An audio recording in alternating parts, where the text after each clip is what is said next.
কারণে আর মানুষ ভালো নেই।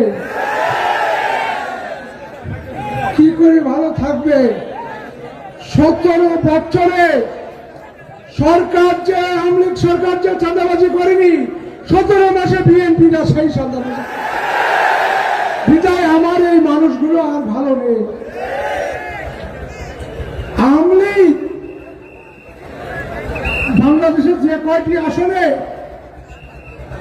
ছিল আর এখন বিএনপি যে কয়টি আসনে নমিনেশন দিয়েছে, তারা কি চাঁদাবাজিতে 1 নম্বর হয়েছে? আমাদের জামাতের ডক্টর শফিকুর সাহেবের যে মনোনীত প্রার্থী 300 আসনে আছে, তারা কি কেউ কোথাও কোনো চাঁদাবাজি করেছে? কেউ কোনো প্রমাণ আছে? আমাদের জামাতের কর্মীদের কোন একটা ক্লেম আছে বলতে পারেন? আমি 2003 সালে জামাত ইসলামে যোগদান করি অধ্যাপক মিয়া গোলাম পরের হাত ধরে। আমার 22-23 বছরে পুরো রেকর্ড ঘেটে দেখে তারপরে আমাকে নমিনেশন দিয়েছে। আমার নামে যদি একটা ক্লেম থাকে তাহলে আমাকে নমিনেশন দিত না, আর আমার এলাকার মানুষও ভোট দেবে না।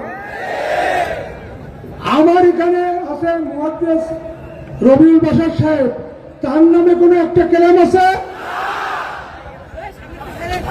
সে এক টাকা থেকে 5 টাকার পান বাকি কিনে গেছে, এরকম কোনো প্রমাণ আছে? আমাদের জামাতের প্রার্থীরা কেউ এই সমস্ত কাজ করে?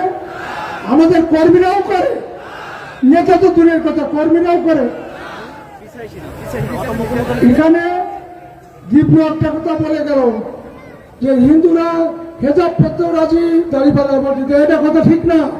হিন্দুরা কেন হিজাব পরবে? ডক্টর শফিকুর রহমান কি বলেছে হিন্দুরা হিজাব পরবে? হিন্দু ধর্মের লোক, বৌদ্ধ ধর্মের লোক, খ্রিস্টান ধর্মের লোক, মুসলমান ধর্মের লোক, যারা যে ধর্মে আছে সেই ধর্মে সুন্দরভাবে বসবাস করবে। কেন